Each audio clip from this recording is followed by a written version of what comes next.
জুলাই বিপ্লবী যোদ্ধা হাদি ভাইয়ের বিচার আজও আমরা পাই নাই। তাকে কোনো টেলিভিশনে কোনো টিভিতে দেখানো হচ্ছে না।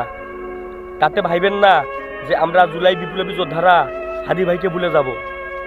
একটা কথা খেয়াল রাখেন স্বৈরাচাররা, হাদি ভাইয়ের বিচার যদি এই বাংলার জমিনে না হয় আর আপনারা সরকার গঠন করে যদি স্বৈরাচারী চালু করেন, আওয়ামী লীগ তো মাত্র 3 দিন 5 দিনে ছড়াইছি, কিন্তু আপনাদের সর্বমাত্র 1 দিনে। এই কথাটা খেয়াল রাখেন। বাংলার যুবকেরা, বাংলার তরুণেরা হাদি ভাইকে কোনোদিন ভুলবে না।